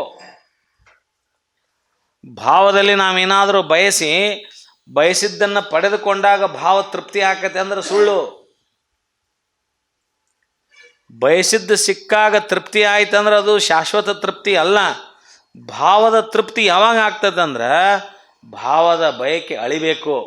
ಭಾವದಲ್ಲಿ ಬಯಕೆ ಇಲ್ಲದ ರೀತಿಯಲ್ಲಿ ಆದಾಗ ಭಾವ ಸದಾ ಸಂತೃಪ್ತವಾಗಿರ್ತೈತೆ ಅಂತ ನೋಡ್ರಿ. ಭಾವದಲ್ಲಿ ನಾವು ಬಯಸ್ಕೊಂತ ಹೋದ್ವಿ ಅಂದರೆ ಆ ಬಯಸಿದ್ದನ್ನು ಪಡೆಯೋದ್ರಲ್ಲಿ ನಾವು ಶ್ರಮ ಆಗ್ತೀವಿ. ಪಡೆದಾಗ ಅದು ನಮಗೇನೋ ಒಂದಿಷ್ಟು ತೃಪ್ತಿ ಅನ್ನಿಸ್ತೈತಿ. ಆದ್ರೆ ಭಾವದ ಬಯಕೆಗಳಿಗೆ ಕಡಿವಾಣವಿಲ್ಲದೆ ಇದ್ದಾಗ, ನಿರಂತರವಾಗಿ ಆ ಬಯಕೆನ ಈಡೇರಿಸಲಿಕ್ಕೆ ಹೋದಾಗ ಅಲ್ಲಿ ಬಳಲಿಕೆನೇ ಶಾಶ್ವತವಾಗಿರುತ್ತೆ ಹೊರತು ಸಂತೃಪ್ತಿ ಅಶಾಶ್ವತವಾಗಿರುತ್ತೆ, ಕ್ಷಣಿಕವಾಗಿರುತ್ತೆ. ಅದಕ್ಕೆ ಭಾವದಲ್ಲಿ ಶಾಶ್ವತವಾದ ತೃಪ್ತಿಯನ್ನು ಹೊಂದಬೇಕಾಗಿತ್ತಂದ್ರೆ ನಾವು ಭಾವದ ಬಯಕೆಗಳನ್ನೇ ಕಡಿಮೆ ಮಾಡ್ಕೊಂಡ್ಬಿಡ್ಬೇಕು, ಭಾವದ ಬಯಕೆಗಳನ್ನು ಅಳಿಸಿ ಹೋಗಿಬಿಡ್ಬೇಕು ಅಂತ. ಅದು ಉತ್ತರ ಕೊಟ್ಟಿರಲಿ ಶರಣರು. ಭಾವದ ಬಯಕೆ ಇಳಿದು ಭಾವ ತೃಪ್ತವಾಗಿದೆ. ಯಾರ್ದು? ಪ್ರಭುದೇವರದು. ತೃಪ್ತವಾದಂಥ ಭಾವ ಅದು ಬಯಲಾಗಿರುತ್ತೆ. ನೋಡ್ರಿ, ಭಾವ ಬಯಲಾಗೋದು ಹೆಂಗಂದ್ರೆ ಭಾವ ತೃಪ್ತಿ ಇರಬೇಕು, ತೃಪ್ತಿಯಿಂದ ಇರಬೇಕು. ಭಾವ ತೃಪ್ತಿ ಯಾವಾಗಿರ್ತಂದ್ರೆ ಭಾವದ ಬಯಕೆ ಅಳದಾಗ ತೃಪ್ತಿಯಿಂದ ಇರುತ್ತೆ. ಆ ತೃಪ್ತಿಯಿಂದಿದ್ದಾಗ ಭಾವ ಬಯಲಾಗುತ್ತೆ. ಭಾವದ ನಿರ್ಭಾವ ನಿಲವನ್ನು ಅರಿಯದ ಬಟ್ಟ ಬಯಲ ಮೂರ್ತಿ ಪ್ರಭುದೇವರು. ಅಂತಹ ಮಹಾಶರಣ ಪ್ರಭುದೇವರಿಂದ ನಾನು ಪರಶಿವಲಿಂಗದಲ್ಲಿ ಸಾಮರಸ್ಯ ಸಮನಿಸಿ ಬದುಕಿದೆನೆಂದು ಯಾರು ಹೇಳಿದ್ರಿ ಇಲ್ಲಿ? ಬಸವಣ್ಣವರು. ಯಾರಿಗೆ ಹೇಳ್ತಾರ? ಚನ್ನಬಸವಣ್ಣವ್ರು ಹೇಳಿಕ್ಕೆ ಪ್ರಾರಂಭ ಮಾಡ್ತಾರೆ. ಮುಂದೆ ಇಷ್ಟು ಹೇಳಿದ ಮೇಲೆ ಇದಕ್ಕೆ ಪ್ರಭುದೇವರು ಚನ್ನಬಸವರಾಜ ದೇವರೊಡನೆ, ಆಗಲೇ ಬಸವಣ್ಣನವರು ಚನ್ನಬಸವರಾಜ ದೇವರೊಡನೆ ಪ್ರಭುದೇವರನ್ನ ಸ್ತುತಿ ಮಾಡಿದರು. ಇದಕ್ಕೀಗ ಉತ್ತರವಾಗಿ ಪ್ರಭುದೇವರು ಚನ್ನಬಸವರಾಜ ದೇವರೊಡನೆ ಬಸವರಾಜ ದೇವರ ಸ್ತೋತ್ರ ಮಾಡಿದ ಪ್ರಸ್ತಾವದ ವಚನ ಏನು ಹೇಳಿದ್ರಲ್ಲಿ? ಅಂಗದ ಲಳವಟ್ಟ ಲಿಂಗೈಕ್ಯನ ಸಂಗವ ನಾರಿಗೆಯೂ ಕಾಣಬಾರದು ನೋಡ. ಪ್ರಾಣದ ಕೊನೆಯ ಮೊನೆಯ ಮೇಲೆ ಭಾವ ಸೂತಕವ ಕಳೆದು ನಿರ್ಭಾವ ನಿಸ್ಸೂತಕಿಯಾಗಿಪ್ಪ ನಿಜಲಿಂಗ ಸಮಾಧಿಯ ಘನವ ನಾರಿಗೆಯೂ ಕಾಣಬಾರದು ನೋಡ. ಗುಹೇಶ್ವರ ಲಿಂಗದಲ್ಲಿ ಸಂಗನ ಬಸವಣ್ಣನ ನಿಲವ ಕಂಡು ನಾನು ಬದುಕಿದೆನು ಕಾಣ ಚನ್ನಬಸವಣ್ಣ. ಆಗಲೇ ಅವರು ಬಸವಣ್ಣವರು ಪ್ರಭುದೇವರಿಂದ ಬದುಕಿದೆ ಕಾಣ ಚನ್ನಬಸವಣ್ಣ ಅಂದರು. ಈಗ ಪ್ರಭುದೇವರು ಬಸವಣ್ಣನಿಂದ ಸಂಗನ ಬಸವಣ್ಣನ ನಿಲವ ಕಂಡು ನಾನು ಬದುಕಿದೆನು ಕಾಣ ಇಬ್ಬರೂ ಚನ್ನಬಸವಣ್ಣವರನ್ನು ಸಾಕ್ಷಿಯಾಗಿಟ್ಟುಕೊಂಡು ಅವರು ಪರಸ್ಪರ ಸ್ತೋತ್ರ ಮಾಡಿದ ವಚನ. ಇಲ್ಲೇನು ಹೇಳಿದರು? ಅನುಪಮವಾಗಿರ್ತಕ್ಕಂಥ ಗುರು ಬಸವಣ್ಣನವರ ಸರ್ವಾಂಗದಲ್ಲಿಯೂ ಲಿಂಗಾಂಗ ಸಮರಸ ಸಮನಿಸಿದೆ. ನೋಡಿ, ಅಂಗದ ಲಳವಟ್ಟ ಲಿಂಗೈಕ್ಯನ ಸಂಗವನ ಆರಿಗೆಯೂ ಕಾಣಬಾರದು ನೋಡ. ಈ ಲಿಂಗಾಂಗ ಸಾಮರಸ್ಯ ಸಮನಿಸಿದಂಥ ಬಸವಣ್ಣನವರು ಆ ಮಹಾಘನ ಲಿಂಗ ನಿಲವ ಆರಿಗೂ ಕಾಣದಂತೆ ನೋಡ್ರಿ ಗೌಪ್ಯವಾಗಿಟ್ಟುಕೊಂಡಿದ್ದಾರೆ ಬಸವಣ್ಣನವರು. ಪ್ರಭುದೇವರು ಹೇಳಕತ್ತಾರ, ನೋಡ್ರಿ ಚನ್ನಬಸವಣ್ಣವ್ರ ಎಲ್ಲ ಸಾಧಿಸಿ ಸಾಮರಸ್ಯವನ್ನು ಹೊಂದದವರು ಮಂದಿ ಕಣ್ಣಿಗೆ ನಮ್ಮ ಕಣ್ಣಿಗೆ ಎಲ್ಲರೂ ಹಂಗೆ ಅವರು ಏನೂ ಮಾಡೇ ಇಲ್ಲ, ಏನೂ ಸಾಧಿಸೇ ಇಲ್ಲ ಅನ್ನೋ ರೀತಿಯೊಳಗೆ ತಮ್ಮ ಸಾಧನೆಯಿಂದ ಎಷ್ಟು ಗೌಪ್ಯವಾಗಿ ಇಟ್ಕೊಂಡಾರ ನೋಡ್ರಿ ಬಸವಣ್ಣವರು ಅಂತ ಚನ್ನಬಸವಣ್ಣವ್ರನ್ನ ಕಡೆ ಹೇಳಿ ನೋಡಿ ಬಸವಣ್ಣವ್ರ ಕುರಿತು ಹೇಳಾಕತ್ತಾರೆ. ಅದು ಆ ಸಾಮರಸ್ಯ ಸಮನಿಸಿದ ಸಾಮರಸ್ಯ ಯಾರಿಗೂ ಕಾಣಬಾರದ ಮಹಾಗಣ ನಿಲವು, ಅದು ಯಾರಿಗೂ ಕಾಣೋದಿಲ್ಲ. ಅದು ಮಹಾಗುರು ಬಸವಣ್ಣನವರ ಮನದ ಮೇಲಿನ ಮರವೆಯ ಹೊದಿಕೆ ನೋಡ್ರಿ, ಬಸವಣ್ಣನವರ ಮನದ ಮೇಲಿನ ಮರವೆಯ ಹೊದಿಕೆ, ನಮ್ಮೆಲ್ಲರ ಮನದ ಮೇಲೆ ಮರವೆಯ ಹೊದಿಕೆ ಇರುತ್ತೆ ನಮ್ಮದೆಲ್ಲರದು. ಬಟ್ ಬಸವಣ್ಣನವರ ಮನದ ಮೇಲಿನ ಮರವೆಯ ಹೊದಿಕೆ ಕಳಚಿ ತೆಗೆದು ಪ್ರಾಣ ಸಂಚಲ ಒಳೆದು ಲಿಂಗ ಪ್ರಾಣವಾಗಿ ಪರಿಣಮಿಸಿದೆ. ಮನದ ಮೇಲಿನ ಮರವೆಯ ಹೊದಿಕೆ ಕಳಿಸಿದಾಗ ನಾವು ಪ್ರಾಣಲಿಂಗಿಗಳಾಗ್ತೇವೆ. ಅದೆಲ್ಲರಿಗೂ ಸಾಧ್ಯ ಆಗೋದಿಲ್ಲ. ಆದ್ರೆ ಅದು ಯಾರಿಗೆ ಸಾಧಿಸೈತೆ ಅಂದರೆ ಬಸವಣ್ಣನವ್ರಿಗೆ ಸಾಧಿಸೈತೆ ನೋಡ್ರಿ ಅಂತ ಚನ್ನಬಸವಣ್ಣವ್ರ ಕಡೆ ಹೇಳಿ ಮುಖ ಮಾಡಿ ಚನ್ನಬಸವಣ್ಣನ ಹೆಸರು ತೊಗೊಂಡು ನೋಡ್ರಿಪ್ಪ ಇವ್ರು ಬಸವಣ್ಣವ್ರು ಹಿಂಗಿದ್ದೂ ಯಾರಿಗೂ ಕಾಣಲ್ದಂಗೆ ಅದನ್ನು ತೋರ್ಗೊಡ್ಲಾರ್ದಂಗೆ ಹೆಂಗೆ ಅದಾರ ನೋಡಿ ಅವರು, ನಮಗೇನು ಗೊತ್ತಾಗೋದಿಲ್ಲ ನೀವು ಅವ್ರದ್ದು ಅಂದಂಗೆ ಅದು ಹೌದಾ. ಮುಂದೆ ಈ ರೀತಿಯಾಗಿ ಅಂಗಮನ ಪ್ರಾಣ ಭಾವವೆಲ್ಲ ಒಳಿದು ನಿರ್ಮಲವಾದ ಬಸವಣ್ಣ ನಿಜಲಿಂಗ ಸಮಾಧಿಯಲ್ಲಿ ನಿಜ ಸುಖಿ ಆಗಿರುವ ಮಹಾಗಣಲಿಂಗವಾಗಿದ್ದಾರೆ ಅವರು. ಇಷ್ಟ ಅಲ್ಲ ಅವರು ಬಸವಣ್ಣವ್ರಂದ್ರೆ ನಿರ್ಭಾವ ನಿಸ್ಸೂತಕಿಯಾಗಿಪ್ಪ ನಿಜಲಿಂಗ ಸಮಾಧಿಯ ಘನವ ನಾರಿಗೆಯೂ ಕಾಣಬಾರದು ನೋಡ. ಅವರು ಮಹಾಗಣಲಿಂಗವಾಗಿ ಮಹಾಗುರುವಿನ ಮಹಾಗಣ ನಿಲುವನ್ನು ಯಾರಿಗೂ ಕಾಣಬಾರದಂತೆ ಅತೀ ಗೌಪ್ಯವಾಗಿರಿಸಿಕೊಂಡು ನನ್ನ ಘನವೆತ್ತಿ ಕೊಂಡಾಡುವರು. ಅದನ್ನು ತಮ್ಮದೆಲ್ಲ ಘನತೆಯನ್ನು ಮುಚ್ಚಿಟ್ಕೊಂಡು ನನ್ನ ಇಷ್ಟ ಮಂದಿ ಮುಂದೆ ನನ್ನನ್ನು ಘನವೆತ್ತಿ ಕೊಂಡಾಡಕತ್ತಾರೆ ಇವರು ಚನ್ನಬಸವಣ್ಣವ್ರೆ ಅಂತ ಯಾರು ಹೇಳಕತ್ತಾರ? ಪ್ರಭುದೇವ್ರು ಹೇಳಕತ್ತಾರ. ನನ್ನ ಘನವೆತ್ತಿ ಕೊಂಡಾಡುವನು ನೋಡ್ರಿ ಚನ್ನಬಸವಣ್ಣವ್ರೆ. ಇಂತಹ ಮಹಾಗಣಲಿಂಗ ನಿಲವುಳ್ಳ ಬಸವಣ್ಣನವರ ಕಂಡು ನಾನು ಬದುಕಿದೆನೆಂದು ಅಲ್ಲಮ ಪ್ರಭುದೇವರು ನುಡಿತಾರಿಲ್ಲಿ. ಹೀಗಾದ ಮೇಲೆ ಹೀಗೆಂದು ಪ್ರಭುದೇವರು ಚೆನ್ನಬಸವರಾಜ ದೇವರೊಡನೆ ಬಸವರಾಜ ದೇವರ ಮಹಾತ್ಮೆಯಂ ಕೊಂಡಾಡಲು ಆ ಚೆನ್ನಬಸವರಾಜ ದೇವರು ಪ್ರಭುದೇವರೊಡನೆ ಅವರೀಗ ಪ್ರಭುದೇವರನ್ನ ಸೇರಿಸ್ಕೊಂಡು ಒಡನೆ ಬಸವರಾಜ ದೇವರ ಮಹಾತ್ಮೆಯಂ ಕೊಂಡಾಡಿ ಭಿನ್ನಪಂ ಗೈದ ಪ್ರಸ್ತಾವದ ವಚನ. ಏನು ಹೇಳ್ತಾರೆ ಇಲ್ಲಿ ಅವರು? ಎಷ್ಟು ಚಂದ ಹೇಳ್ತಾರೆ ನೋಡ್ರಿ. ಚನ್ನಬಸವಣ್ಣವರು ಬಸವಣ್ಣವ್ರ ಕುರಿತು ಎಷ್ಟು ಚಂದ ಹೇಳ್ತಾರೆ ನೋಡ್ರಿ. ಹರನಟ್ಟಿದಾಗ್ರದ ನೋಡ್ರಿ, ಹರನಟ್ಟಿದಾಗ್ರದ ಬೆಸನ ಗುರು ನಿರೂಪವೆಂದು ಕೈಕೊಂಡು ಕರುಣಿ ಬಸವಣ್ಣ ಬರೇ ಬಸವಣ್ಣ ಅನ್ಲಿಲ್ಲ ಅವರು, ಕರುಣಿ ಬಸವಣ್ಣ ಹೌದಾ. ಅವ್ರ ಹಿಂದೆ ಕರುಣಿ ಬಸವಣ್ಣ ಕೈಲಾಸದಿಂದ ಗುರುಲಿಂಗ ಜಂಗಮಕ್ಕೆ ಭಕ್ತಿಯ ಮಾಡಬೇಕೆಂದು 770 ಅಮರಗಣಗಳಂ ಸಹಿತ ಲೋಕೈಕ್ಯ ತಂದನಯ್ಯ ಶಿವ ಸಮಯಕ್ಕಾಧಾರವಾದನಯ್ಯ. ಲೋಕಾದಿ ಲೋಕಗಳಿಗೆ ಪರಮಗುರುವಾದನಯ್ಯ ಬಸವಣ್ಣನು. ಬರ್ಕೋರಿದನ್ನು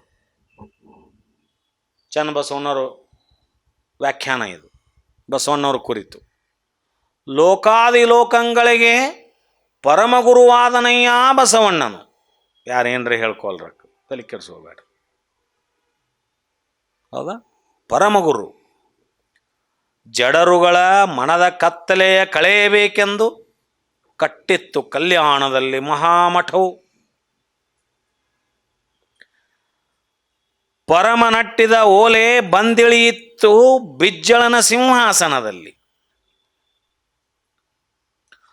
ಅದ ತಂದು ಓದಿಸಿದರೆ ಸೃಷ್ಟಿಯ ಸೇನಭೋವರಿಗೆ ತಿಳಿಯದು. 56 ದೇಶದ ಭಾಷೆಯ ಲಿಪಿ ಮುನ್ನವೇ ಅಲ್ಲ. 56 ದೇಶದ ಭಾಷೆಯೊಳಗೆ ಯಾವ ದೇಶದ ಲಿಪಿನೂ ಇದ್ದಿದ್ದಿಲ್ಲಂಥದ್ದು ಆ ಪತ್ರ.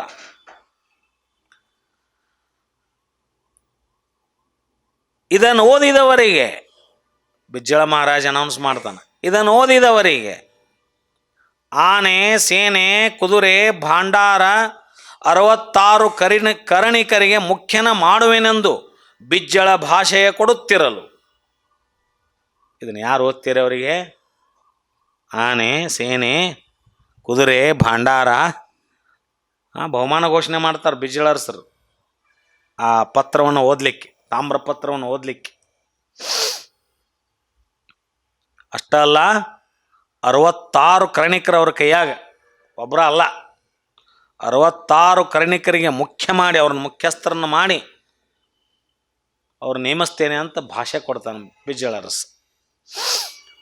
ಹರ ನಿರೂಪವ ಶಿರದ ಮೇಲಿಟ್ಟು, ಹರ ನಿರೂಪವ ಶಿರದ ಮೇಲಿಟ್ಟು ಶಿವಶರಣೆಂದು ಬಸವಣ್ಣ ಮೆಟ್ಟಿ ನೋಡಿ ತೆಗೆಸಿದೆನಯ್ಯ. 66 ಕೋಟಿ ವಸ್ತುವ, 66 ಕೋಟಿ ವಸ್ತುವನ್ನು ಬಸವಣ್ಣವರು ಅಲ್ಲಿ ತೆಗೆಸ್ತಾರೆ. ಅದನ್ನು ಓದಿ. ಅರಮನೆಗೆ ರಾಜ್ಯಕ್ಕೆ ಒಡೆಯನಾಗಿ, ಹರಗಣಗಳಿಗೆ ಗತಿಮತಿ ಚೈತನ್ಯನಾಗಿ, ಕೂಡಲ ಚೆನ್ನ ಸಂಗಯ್ಯನಲ್ಲಿ ಅಂಡಜದೊಳಗಿದ್ದು ಶಿವನ ಭಂಡಾರಿಯಾದನಯ್ಯ ಎನ್ನ ತಂದೆ ಪೂರ್ವಾಚಾರಿ ಸಂಗನ ಬಸವಣ್ಣನು.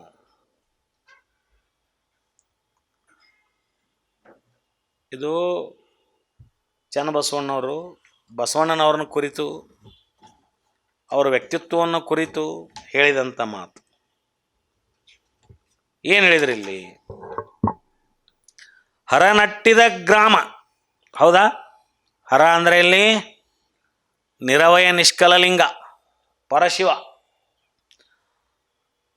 ಆತನ ಆಗ್ರಹದಿಂದನೇ, ಆ ನಿರವಯ ನಿಷ್ಕಲಲಿಂಗದ ಅಪೇಕ್ಷೆ ಮತ್ತು ಆಗ್ರಹದ ಮೇಲೇ, ಅದರ ಒತ್ತಾಯದ ಮೇರೆಗೇನೆ,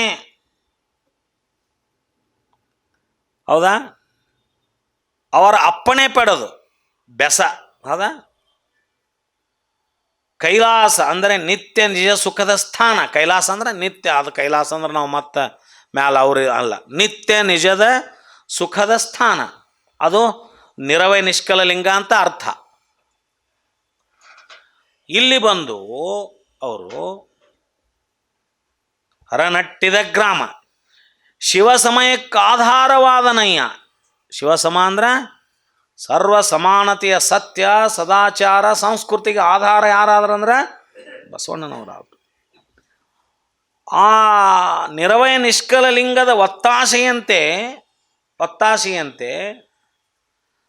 ಆ ತನ್ನ ಸ್ವಲೀಲಾನಂದಕ್ಕಾಗಿ ಅದು ತನ್ನ ಜ್ಞಾನ ಚಿತ್ತವನ್ನು ಹೊರಹೊಮ್ಮಿಸ್ತದು ನಿಷ್ಕಲಲಿಂಗ.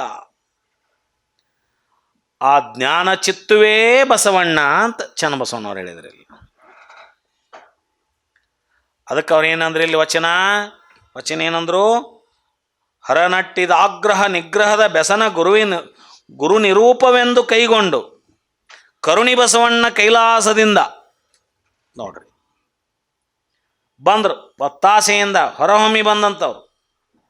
ಆ ನಿರವಯಲಿಂಗದ ಸದಾಶಯದ ಪೂರ್ಣಗೊಳಿಸುವ ಶಪಥ ಕೈಕೊಂಡು ಶಿವಚೇತನವಾದ ಕಾರುಣ್ಯನಿಧಿ ಬಸವಣ್ಣನವರು ನಿತ್ಯ ಸತ್ಯ ಶಾಶ್ವತ ಸುಖದ ತಾಣವಾದ ನಿರವಯ ನಿಷ್ಕಲ ಲಿಂಗದಿಂದ, ಅಲ್ಲಿಂದ ಆ ಸ್ಥಳದಿಂದ ಗುರುಲಿಂಗ ಜಂಗಮ ಭಕ್ತಿಯ ಮಾಡಬೇಕೆಂದು 770 ಜನ ಶರಣ ಸಮೂಹದೊಡನೆ ಮರ್ತ್ಯಲೋಕದಲ್ಲಿ ರೂಪುಗೊಂಡರು.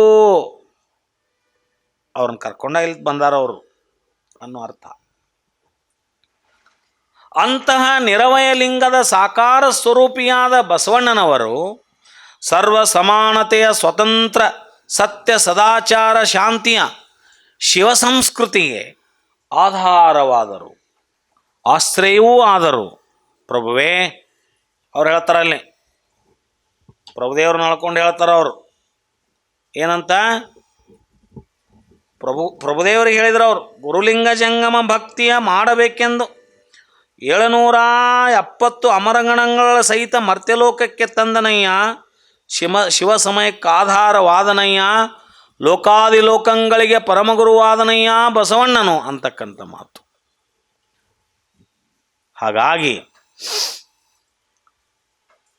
ಇಂತಹ ಮಹಾಮಹಿಮ ಬಸವಣ್ಣನವರು ಮರ್ತ್ಯಲೋಕಕ್ಕೆ ಅಷ್ಟೇ ಅಲ್ಲ, ಇನ್ಯಾವುದೋ ಲೋಕಗಳಿದ್ದರೂ, ಇದನ್ನು ಬಿಟ್ಟು ಇನ್ಯಾವುದರ ಲೋಕಗಳಿದ್ದರೂ ಆ ಸಕಲ ಲೋಕಗಳಿಗೆಲ್ಲ ಅರಿವು, ಆಚಾರ, ಅನುಭವ, ಸಮತೆಯ ಶಾಂತಿ ತೋರುವ ಮಹಾಗುರುವಾಗಿದ್ದಾನೆ ಪ್ರಭುವೇ. ಪ್ರಭುದೇವರು ಹೇಳಕತ್ತರವರು ಜಡರುಗಳ ಮನದ ಕತ್ತಲೆಯ ಕಳೆಯಬೇಕೆಂದು ಕಟ್ಟಿತ್ತು ಕಲ್ಯಾಣದಲ್ಲಿ ಮಹಾಮಠವು.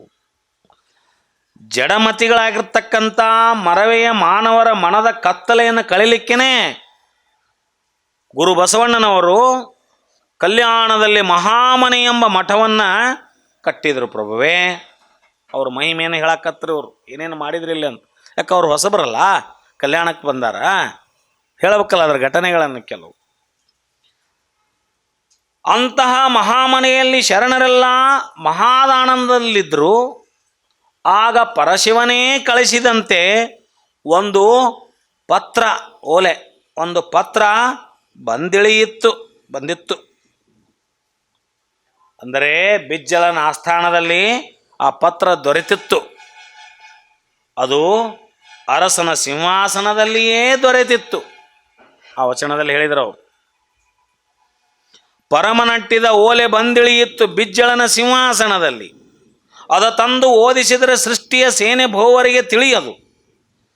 ಸೇನ ಭೋ ಅಂತ ನೋಡ್ರಿ, ಗ್ರಾಮದಲ್ಲಿ ಅದರಲ್ಲಿರ್ತಕ್ಕಂಥ ಎಲ್ಲರನ್ನ ಕರೆಸಿ ರಾಜನಪ್ಪಣೆಯಂತೆ ಸಮಸ್ತ ಸೃಷ್ಟಿಯ ಲೆಕ್ಕಪತ್ರದ ಪರಿಣಿತರನ್ನೆಲ್ಲರನ್ನೂ ನೋಡಿ, ಅದನ್ನು ನೋಡಿದ್ರು, ಎಲ್ಲರೂ ಬಂದು ನೋಡಿದ್ರು, ಪಂಡಿತರು ಎಲ್ಲರೂ ಬಂದು ನೋಡಿದರು. ಅದು ಯಾರಿಗೂ ತಿಳಿಲಿಲ್ಲ, ಹೇಳ್ತಾರೆ ನೋಡ್ರಿ ಅವರು. ಅದ ತಂದು ಓದಿಸಿದರೆ ಸೃಷ್ಟಿಯ ಸೇನಭೋವರಿಗೆ ತಿಳಿಯದು, ಯಾರಿಗೂ ತಿಳಿಲಿಲ್ಲ.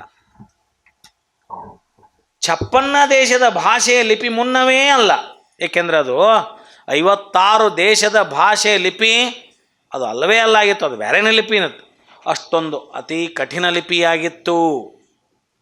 ಇದನ್ನು ಓದಿದವರಿಗೆ ಸೇನೆ, ಆನೆ, ಕುದುರೆ, ಭಂಡಾರ 66 ಕರ್ಣಿಕರು ಮುಖ್ಯ ಮಾಡುವೆನೆಂದು ಬಿಜ್ಜಳ ಅರಸು ಭಾಷೆ ಕೊಟ್ಟು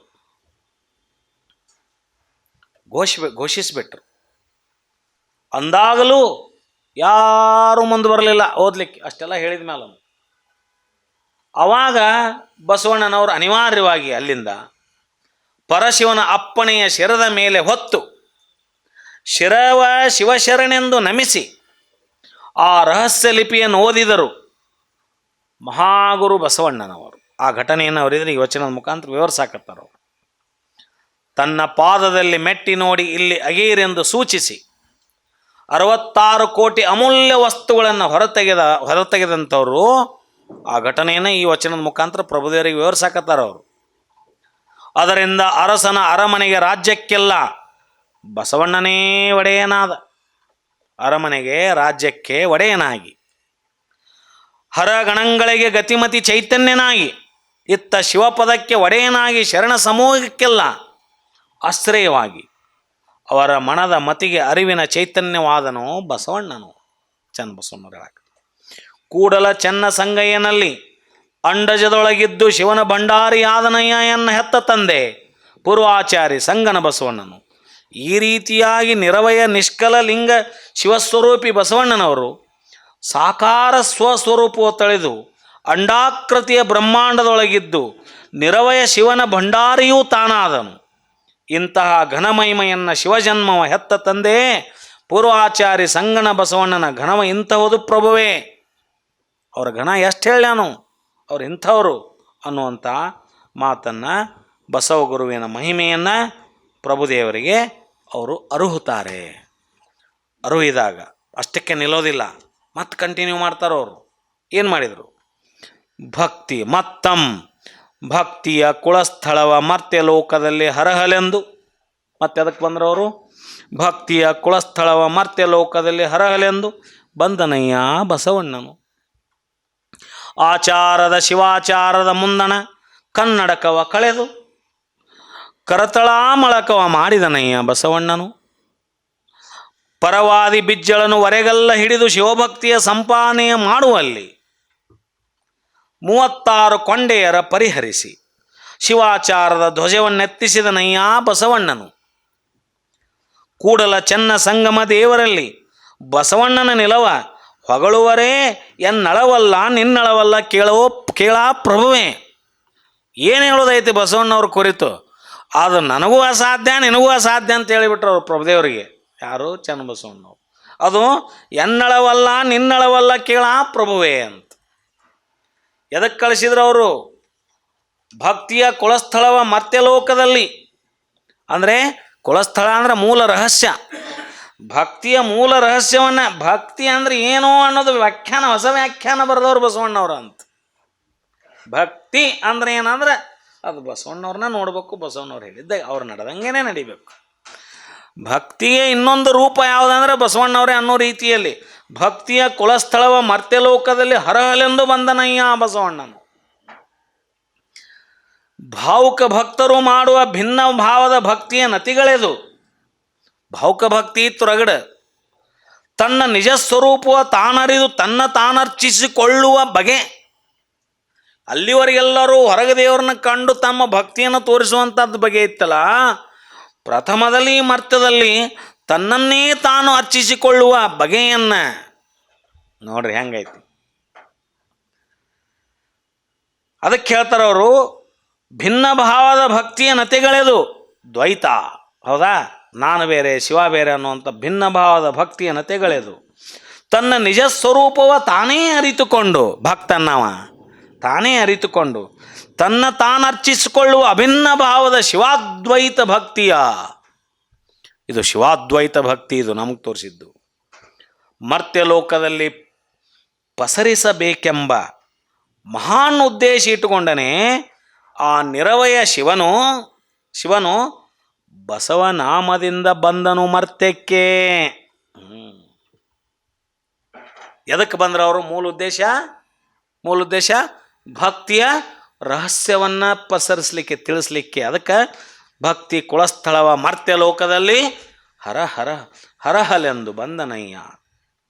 ಆಚಾರದ ಶಿವಾಚಾರದ ಮುಂದಣ ಕನ್ನಡಕವ ಕಳೆದು ಕರತಳಾಮಳಕವ ಮಾಡಿದನಯ್ಯ ಬಸವಣ್ಣನು. ಅಂದರೆ ಕನ್ನಡಕವ ಅಂದರೆ ಕಣ್ಣ ಮರವೇ, ಕಣ್ಣಿನ ಮುಂದೊಂದು ಪರದೆ ಇರ್ತದಲ್ಲ, ಅದು ಕನ್ನಡಕವ. ಈ ಚಸ್ಮಾ, ಈ ಕಣ್ಣಿನ ಮುಂದೆ ಒಂದು ಚಸ್ಮಾ ಹಾಕಿದ್ರೆ ಕನ್ನಡಕ ಅಂತೇವೆ ನಾವು. ಅದನ್ನು ಮರೆ ಮಾಡೋದಕ್ಕೆ ನಾವು ಅಂತೀವಿ. ಸತ್ಯ ಸದಾಚಾರದ ಮುಂದೆ ಮುಸುಕಿದ ಶುಷ್ಕ ಶೀಲ ಶಂಕೆಗಳು ಮತ್ತು ಸಮತಾ ಸಂದೇಶ ಸಾರುವ ಶಿವಾಚಾರದ ಮುಂದೆ ಮುಸುಕಿದ ಜಾತಿ ಮತ ಧರ್ಮ ಮುಂತಾದವುಗಳಿಗೆ ಅರ್ಥವೇ ಇಲ್ಲ.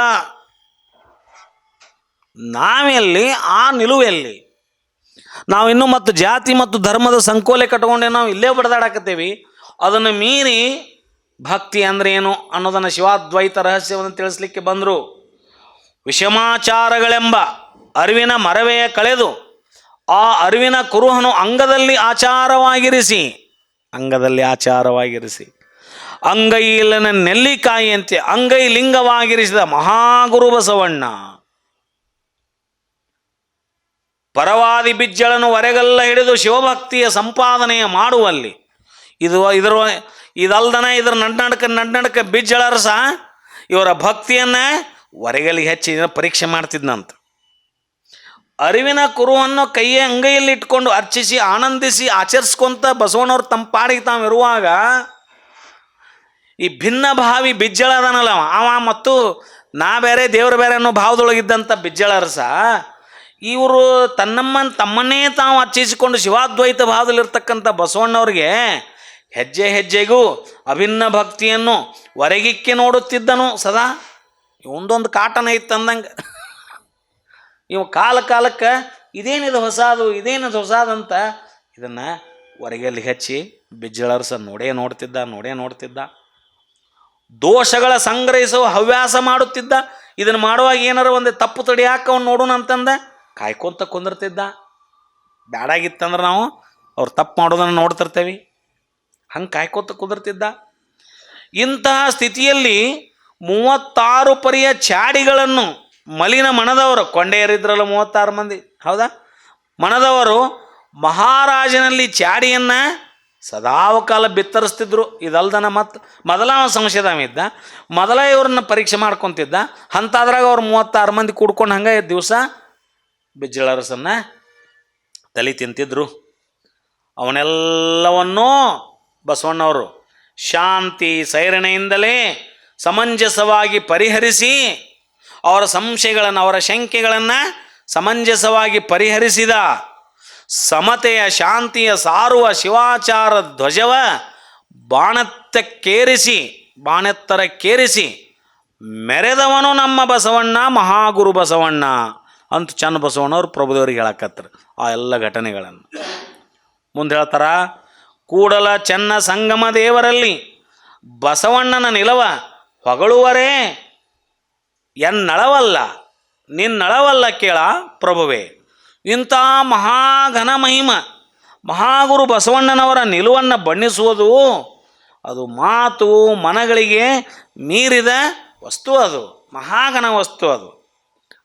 ಅದನ್ನು ಹೊಗಳುವುದಾಗಲಿ ಅದರ ಬಗ್ಗೆ ಹೇಳುವುದಾಗಲಿ ಅದು ಎನ್ನಳವಲ್ಲ, ಅದು ಎನಗೂ ಅಸಾಧ್ಯ, ನಿನಗೂ ಅಸಾಧ್ಯ ಪ್ರಭುವೇ ಎಂದು ಚೆನ್ನ ಬಸವಣ್ಣನವರು ಅಲ್ಲಮ ಪ್ರಭುದೇವರಲ್ಲಿ ಮಹಾಗುರು ಬಸವಣ್ಣನವರ ನಿಜ ನಿಲವ ಬಣ್ಣಿಸಿ ಹೇಳಿದ ಪರಿ ಇದು.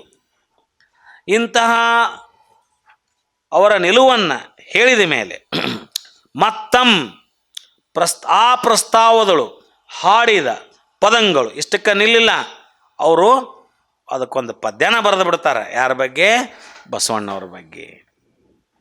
ಈ ರೀತಿಯಾಗಿ ಅರಿವಿನ ಕುರುಹನು ಅಂಗೈಯಲ್ಲಿಟ್ಟು ಅರ್ಚಿಸಿ ಆನಂದಿಸಿ ಆಚರಿಸುವಾಗ ಪರಮತಿಮಯನಾದ ಭಿನ್ನಭಾವಿ ಬಿಜ್ಜಳ ರಾಜನು ಹೆಜ್ಜೆ ಹೆಜ್ಜೆಗೂ ಅವ್ರನ್ನ ಪರೀಕ್ಷೆ ಮಾಡುವ ಸಂದರ್ಭದಲ್ಲಿ ಅವರು ಏನು ಮಾಡಿದ್ರಂತಂದರೆ, ಮಹಾಗುರು ಬಸವಣ್ಣನವರ ಮಹಾನಿಲುವು ಅದೆಷ್ಟು ಬಣ್ಣಿಸಿದರೂ ಅದಕ್ಕೆ ಬಳಲಿಕೆನೇ ಇಲ್ಲ. ಅವ್ರ ಬಗ್ಗೆ ಎಷ್ಟು ಹೇಳಿದ್ರೂ ನಮಗೆ ಆಯಾಸ ಆಗೋದಿಲ್ಲ, ದಣಿವು ಆಗೋದಿಲ್ಲ. ಚೆನ್ನ ಬಸವಣ್ಣನವರು ಮತ್ತೆ ಮುಂದುವರೆದು ಬಸವಣ್ಣನ ನಿಜದಿರವನ್ನು ಪದ್ಯಗಳ ಮೂಲಕ ಮತ್ತಂ ಆ ಪ್ರಸ್ತಾವದಳು ಹಾಡಿದ ಪದಂಗಳು ಅವರು ಆ ಪದ್ಯವನ್ನೇ ಅವ್ರ ಕುರಿತು ರಚಿಸ್ತಾರೆ. ಅದರಲ್ಲಿ ಏನಾಗಿದೆ ಅಂದರೆ ರಾಗ್ ಅಹಿರ್ ಅಂತ ಕೊಟ್ಟಾರಲ್ಲ, ರಾಗಬದ್ಧವಾಗಿಯೂ ರಾಗವನ್ನು ಕೊಟ್ಟಾರ.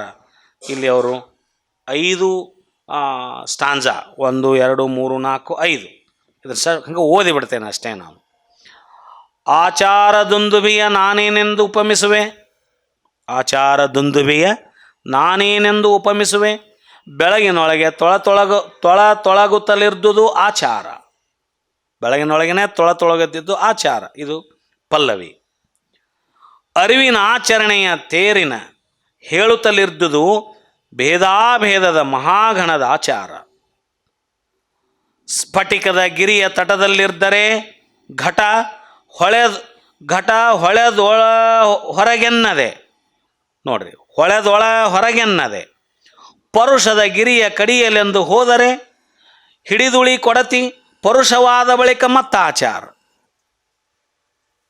ಪರುಷದ ಗಿರಿಯನ್ನು ಕಡಿಬೇಕಂತ ಹೋದ್ರೆ ಆ ಹಿಡಿದ ಉಳಿ ಕೊಡತಿ, ಆ ಕೊಡ್ಲಿನ ಆ ಉಳಿನ ಅದು ಪರುಷವಾದ ಬಳಿಕ ಅದೇ ಪರುಷ ಆಗಿಬಿಡ್ತಿತ್ತು, ಮತ್ತಾಚಾರ.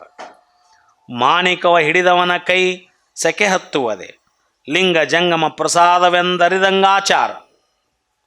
ಸಂಪಿಗೆಯ ಪುಷ್ಪದಲ್ಲಿ ಕಂಪುಂಡ ಭ್ರಮರನಂತೆ, ನೋಡ್ರಿ, ಸಂಪಿಗೆಯ ಪುಷ್ಪದಲ್ಲಿ ಕಂಪುಂಡ ಭ್ರಮರನಂತೆ ಕೂಡಲ ಚೆನ್ನ ಸಂಗನಲ್ಲಿ ಶರಣ ಬಸವಣ್ಣಂಗಾಚಾರ,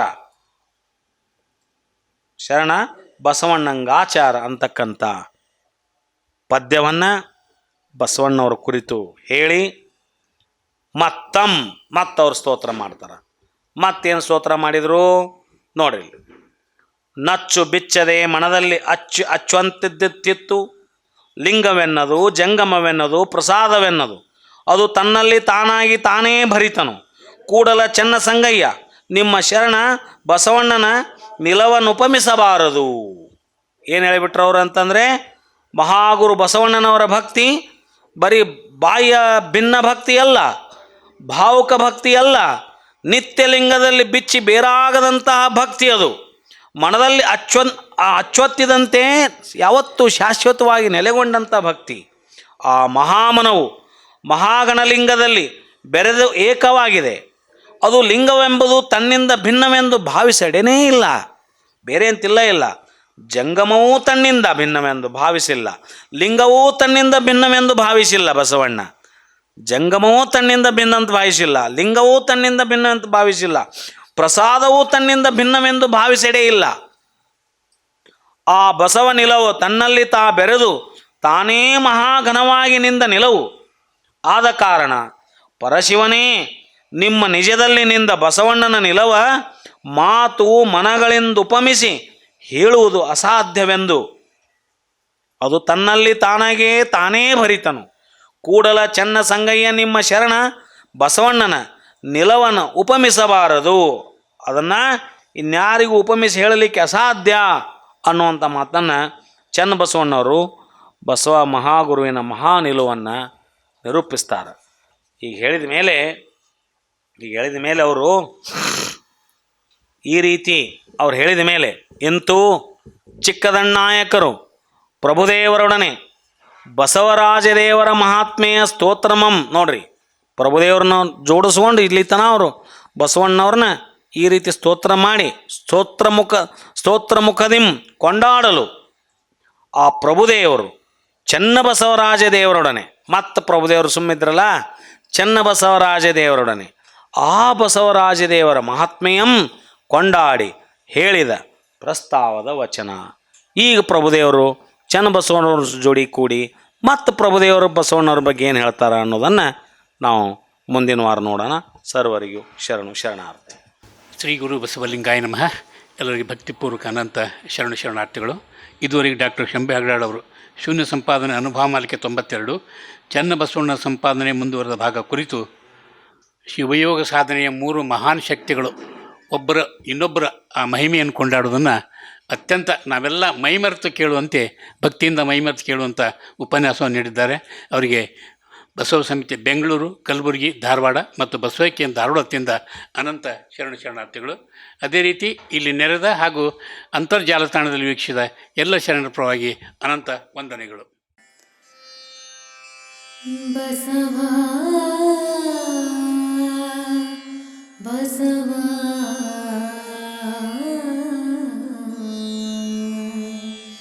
ಬಸವ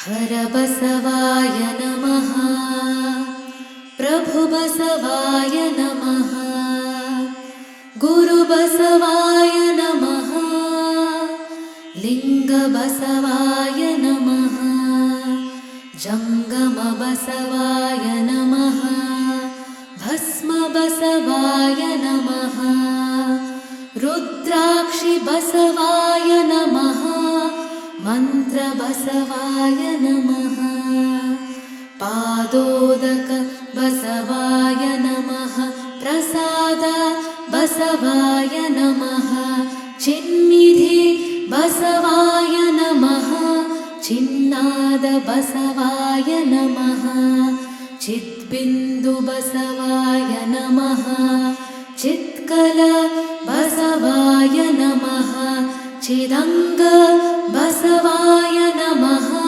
ನಿಷ್ಪ್ರಪಂಚ ಬಸವಾಯ ನಮಃ, ನಿರಂಜನ ಬಸವಾಯ ನಮಃ, ನಿರ್ಗುಣ ಬಸವಾಯ ನಮಃ, ನಿತ್ಯತೃಪ್ತ ಬಸವಾಯ ನಮಃ, ಅಕಾರ ಬಸವಾಯ ನಮಃ, ಉಕಾರ ಬಸವಾಯ ನಮಃ, ಮಕಾರ ಬಸವಾಯ ನಮಃ, ನಕಾರ ಬಸವಾಯ ನಮಃ, ಮಕಾರ ಬಸವಾಯ ನಮಃ, ಶಿಕಾರ ಬಸವಾಯ ನಮಃ, ವಕಾರ ಬಸವಾಯ ನಮಃ, ಯಕಾರ ಬಸವಾಯ ನಮಃ, ಓಂಕಾರ ಬಸವಾಯ ನಮಃ, ह्रीङ्कार बसवाय नमः सङ्गमेश्वर बसवाय नमः प्रत्यक्ष कपिल सिद्ध मल्लिकार्जुन बसवाय नमो नमः।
ಭಕ್ತಿಯೆಂಬ ಪೃಥ್ವಿಯ ಮೇಲೆ ಗುರುವೆಂಬ ಬೀಜವಂಕುರಿಸಿ,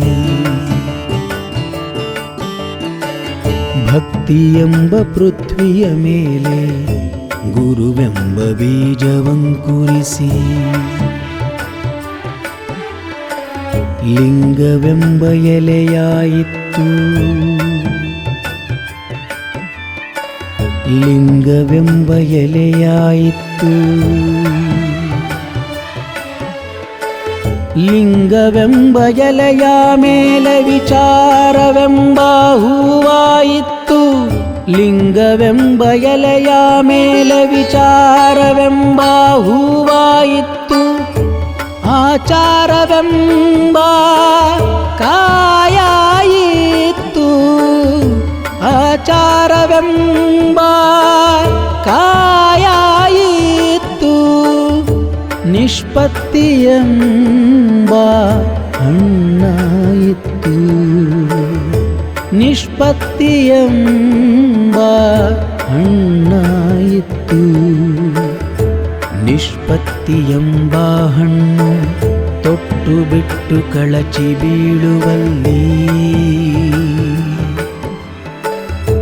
ನಿಷ್ಪತ್ತಿಯೆಂಬ ಹಣ್ಣು ತೊಟ್ಟು ಬಿಟ್ಟು ಕಳಚಿ ಬೀಳುವಲ್ಲಿ, ಕೂಡಲ ಸಂಗಮ ದೇವ ತನಗೆ ಬೇಕೆಂದು ಎತ್ತಿಕೊಂಡ, ಕೂಡಲ ಸಂಗಮ ದೇವ ತನಗೆ ಬೇಕೆಂದು ಎತ್ತಿಕೊಂಡ, ಕೂಡಲ ಸಂಗಮ ದೇವ, ಕೂಡಲ ಸಂಗಮ ದೇವ, ಕೂಡಲ ಸಂಗಮ